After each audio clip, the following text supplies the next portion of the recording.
انت افان ثاني اللي صدت بيكو بطبط هو كان هندن دي ترجته جرو والتقيس نما تقيس وفولتي ولا اورمو اميو دبي كسنا دغ غسبراتي تتولي والجايتي نكس غرايسي هم اورمو نتغند اتكيس لا تكس غريچون سلبنا نم جارسن جرو غند كيس جدن دابا جدي جولد ورسر كان هاسو كان إيسانا نمني غوردان هنجرو جدي بران مالي جولي كانين أجائب أبر دمو جولي إسلام جولي غند توكو جولي أورومو أفان توكو دبتو أمانتا توكو قب دبرتي أبولتي أبيتم كسر بساني سوني سجلي لسايدونة تولي جرا مجاساني لغا دبتشو دا في آرتي أورومو كيسينو قامو سوني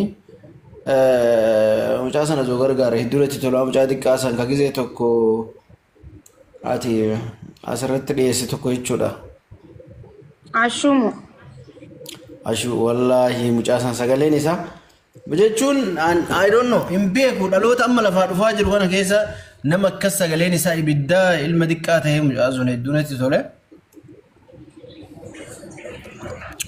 جا واي إساسا لغا دبتشورا في سوشال ميديا كان فايدة مني أزو سلا إدو تكوني لأن هدونة تولا أكون جريو كركارو ربادين ندنديسا كركارو نمني كركارو ربادين كركارو ندنديسا يا غرغار سو فهمتي مالي بيتا أما مجازون باندي كيسونو دندا دنديتي قدا قبا artistoonni adda adda akka gargaaran godhuun isla jechuun yeroo sagantaan jiraate waan gaarii dheetni jiraata jechuun rakkoon Oromoo hedduu jira namni rakkatellee baay'ee jira haa ta'u garuu kanuma keessa azuumoo adda addaa keessa jirtu ammoo jaba akkanaa kana ol baasuun keessattuu ilma baadiyyaati hundummaan keenya nama gartee baadiyyaatti hin dhalatin hin jiru akkasitti barbaadeeti yaa kattaanu ammoo ati baganjifatte duula karaa adda addaatiin sirratti deemamaa ture baganjifatte ati nama jabduudha ammas jabaadhu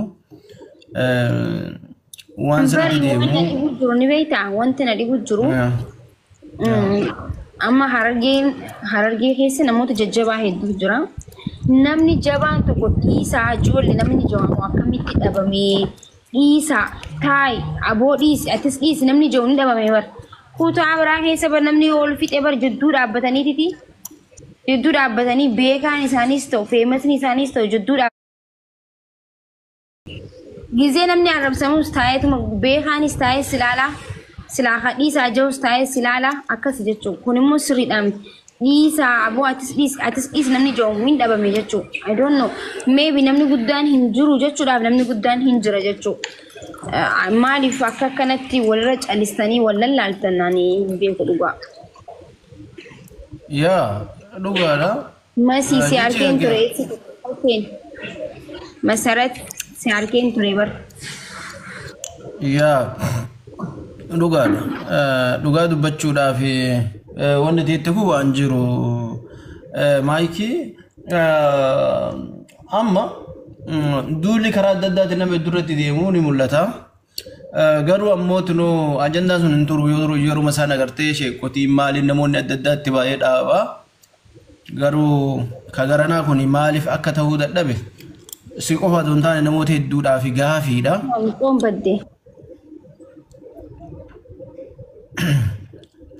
namoota hedduu gaafii guddaadha rakkoo qabu numa dhaabbata jennee yaannaan namoonni sulleen arguu dhabaniiti miti tarii waan dhaabsisuu baataniif illee hin beeknu yoo garuu wanni akkasii sun garuu ammoo tunoo badii ati hin qabnee fi waan ati hin qabne gaafa sirratti tuuluu barbaadan rabbi sii tumsaa jechuudha rabbi sii tumsaa ati dala jabduu safuu Oromoo beektu aadaa Oromoo eenyu Oromoo katai Oromoo miti halagaan si beekaa jechuudha. Tas ani wanni ani hedduu itti gammadu keessaa isa san jechuudha. Maaliif halagaan jontain annam tokko akkana dubbatullee hin barbaadu namni tokko naa dhaabbadha jechaan jiraani. Ani unkaan tanaa miti nama naftanyaa iyyisiisee ganama galgala gara galee ilaalleedhaan sanii miti. Nam tokko sababa nama tokkoo fi sababa nama lama sababa nama shanii ganti tokko arrabsamuu fi xiqqeeffamuu hin qabu si galee. So nam tokko illee taatu dhaabbadhaa jechuun jiraatu. Callisanii yoo ilaalan hundinuu akkuma tokko ilaalaman si galee. Callisa namni ijoo hin dhabame ta'a dabadhu. Kunis sirrii miti namni ijoo immoo akkamitti dhabamee dabarfu. Kana bargaaffii malee waa'ee wanti miti. Haa ta'u mee. Amma mucaa san sappoortu godhuu isinirra jiraata. Mucaa sappoortu godhaa. yaa Abbaatis abbootiin sanillee mooraalii isaa lammanii fi eeguurra jiraata jechuudha. wallahi dhugaadha. Abbaa keenya sani maangudicha ilan qabne sani artistii bulee isaa game isaa nama aartii Oromootti dadhabee jechuudha. Wallahi nama san seenaa isaa dhaggeeffadheen baay'een natti dhagame. Yaa hedduudha artistoonni Oromoodhaa kan dagatamanii sappoortu goona. Sagantaan adoo silaa godhamee fi hunduu wannis agartee namni waan danda'u. Wanni guddoon jiru maali beekta? Maayikiin fakkeenya mallaqa namaan kennitee gadi baatee mallaqa namaa kennu caalaa mana kan kee kana bantee nama yoo gargaarsiste waan guddaadha. Wanni guddoon jiru jechuudha. Sagantaa yeroo itti qabame yoo godhame hedduu barbaachisaadha. Sunisanii jabaadhu kaarrabsoodha itti fufamaa jira dhaabbataa hin jiru. Ganama kanammoo waa hedduu na argee baay'een si gaddisiisa jechuudha. Waa hedduu asirratti haasa'uun sitti ulfaata. Waa'een nama tokkoo fi nama lamaa gara kutatti dabruun gara gandatti gadi bu'uun ulfaataadha dhugaa rabbii dubbachuudhaaf. Wanni akkasii ammoo si sin dhaabsisu ibsa sin dhaabsisu jechuudha. Si galee eenyu jechuudha. Wanni abbaa fedhii kan keetirratti wanni ati dhaabbattee dalayduu nama kamuu dhaabsisuu hin danda'u jechuudha waan san. Amma ati lubbuun jirtutti ni goota waan ta'eef jechuudha. Garuu ammoo tiruu hawaasa wajjin jiraatu, uummata wajjin waa hedduu qabu. Qabsoo keessa waliin darbee jireenya walitti qabu, dhiiga tokko, amantii walitti qabu, aadaa walitti qabu, dachii walitti qabu kana diqqeessuun dhugaa rabbii dubbachuudhaa fi arrabsuun ulfaataadhaa dhaabbachuu qabu. Wanni akkasii gahe jedhameeti galatoomeetuu fi Tanaa miciyyoon baddee.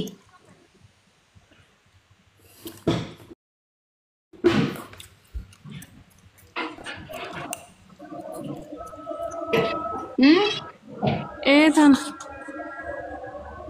Ni baddemo ni baddemo akid ni baddemo Imbanne gaafa bulii soddomaa san dawwaltee turtee misashfaa jira jettee akkuma suuraa isii ka misashfaa jirtuun harka poolisaatiin qabamtee mana yaalaa fidanii fakkaata. Eegasiin booda suuraa san kaastee argitee maal balleessitee harka poolisaatiin dhukkubee naakii fidannaa fakkaate. Dhukkubee xiqqoo akka sammuu taatee jedhee agarsiis poolisichi dubbata jedhan. Xiqqishoo dhukkubeetiti ni dhukkuba ture duraan. Duraan uummata akkaan dhukkubu nasa manatti kaatti yoo dawwaltu nasa makaatti eegasiin booda amma guyyaa sadumaa kan ammoo cha'u bakka gaafan ganda akiraatiin wal agarra malee waliin agarruu adda booda jette. Urgagaa fi sansiitii cufatee immoo wata akkan agarra. Akka dhukkubni sammuu dhukkubu kana dura ni dhukkuba ture. Laan uummata akka illee dhukkubu poolisicha akkas jedhee hime malee uummata akka wanni irraa beekullee hin jiru duraan nagoo maqaaqaa turte. Poolisni yoo akkas jedhu baate itti amantee jirta obboleetteeti yaa poolisa caala siitu beeka jeeti. Anillee seera isii waan hin qaadheef cha'u. Bakka ganda akiraatiin wal agarraa jettee bakka namni immoo fayyaa qabu akkas hin jedhee yaadne anillee hedduun ijoollee baay'ee dawwaltee cha'u jettee. Jaalallee ni qabdi. Jaalallee hin qabdi. Lakin abbaa manaa hin qabdu ani hin beeku. Abbaa manaa hin qabdu. Okay, waggaa meeqa jiraatte achi Dubaay keessa waggaa meeqa jirti? Waggaa lama amma waggaa lama Dubaay keessa. Okay, lafuma amma qoy hayyu bitaka. Lafa haateetuma baddee poolisii harkatti isinii dawwalte moo maaliin akka himmi akkaataan natti immoo guyyuma tokko keessa haatee dhukkubsatte moo akkaminni? Barraate laddi dura baateerti paaspoorallee mana arabaatti gattee baate. Hayee. Uddabaatee immoo gara ji'a ja'amoo torbaatii uddabarraa kana gadi baatee immoo amma dhiyootan ammoo mana arabaa dalagaa jirti. Deebitee yoo dawwaltummoo afaan kolbaan haasoftu yeroo muduraa sanuu barreeffamallee yoo barreessitullee daddabarsiti waan taate immoo hin beeku. Maybe nama isi arsii jira. Wallahi namni isii aarsellee hin jiru namni waa isii dubbatu hin jiru. Jaalallee illee hin qabdu yoo walitti aaran akka tasaa. Wanni ani irraa beeku hin jiru kaa'u qabaatti illee garuu bitaa akkallee. Duuba amma mana yaalaa sanii baddee. Mana yaalaa saffidan ani illee argee jira osan viidiyoo natti argisiisan bariisaa saniin mootucha hojjettee barreessitee tumaan silkee cufattee guyyaa isaa irraa baatee akka guyyaa addaatitti immoo adii illee hin jiru wanta akkallee hin jiru silkee. Amma guyyaa meeqa taatee erga badde? Bulii soddoma gaafa bulii soddomaati gaafni isiin cufatti narraa hojjesan yommuu eegaa ijoollee bilbilaa wanta akkallee nagarnaa jedhanii bakka itti dhiisee laa amma bulii saddeeti. Bulii saddeeti ganaa guyyaa saddeet moo? Guyyaa sagal okay ji'a soddoma jechuun qoy eegite xiqqooshi maybe nama jaalattu qabaattee aartee ta'uu danda'a walitti aaranii ta'uu danda'a. Dubartiin tun hin beekamtu beekte xiqqoo aaruu dandeessi. Sitti baatus waan mataa isiifi waan xiqqoo isii aarseetu jira. Namni nama amantuu fi nama jaalattu gaafa nama jaalattuun kaadamte minaamin addunyaa kanaa si garagara sigalee. Maybe akkas ta'uu danda'a. Guyyaa saddeeti waan ta'eef xiqqishoo oobsii. Xiqqishoo oobsiititi yoo xiqqishoo haturtu ta'e hin barbaadnaa jechuudha. Maybe dandeessee na eegalatuun. Ayya akkasii yeroo itti fudhadhuuti eegi rabbi isin haa mul'isu jabaadhu inshaallah. Akkasii maayik walitti deebina alla nama akka dalagaa seena turtii gaarii qabaadhu jabaadhu inshaallah. Marhaba ayye. Ayya magisti.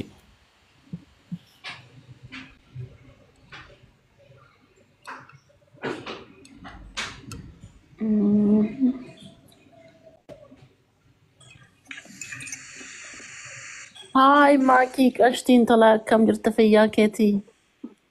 Hai warqeetii akkam nagaa fayyaadha. Tala jabduu dhugaa rabbii. Akkana duulli gamaa gamanaan sitti yaa'ee jabeenni kee kun dhugaa hedduu nama boonsisa. Garuu waa tokko jechuu fedha. Ibsaan gaafa warra kee dhaqee seera godhatee niitii ibsaa taate ilmaan sikkoo mandootutti ijoollee kana sirraa qabu irra jira.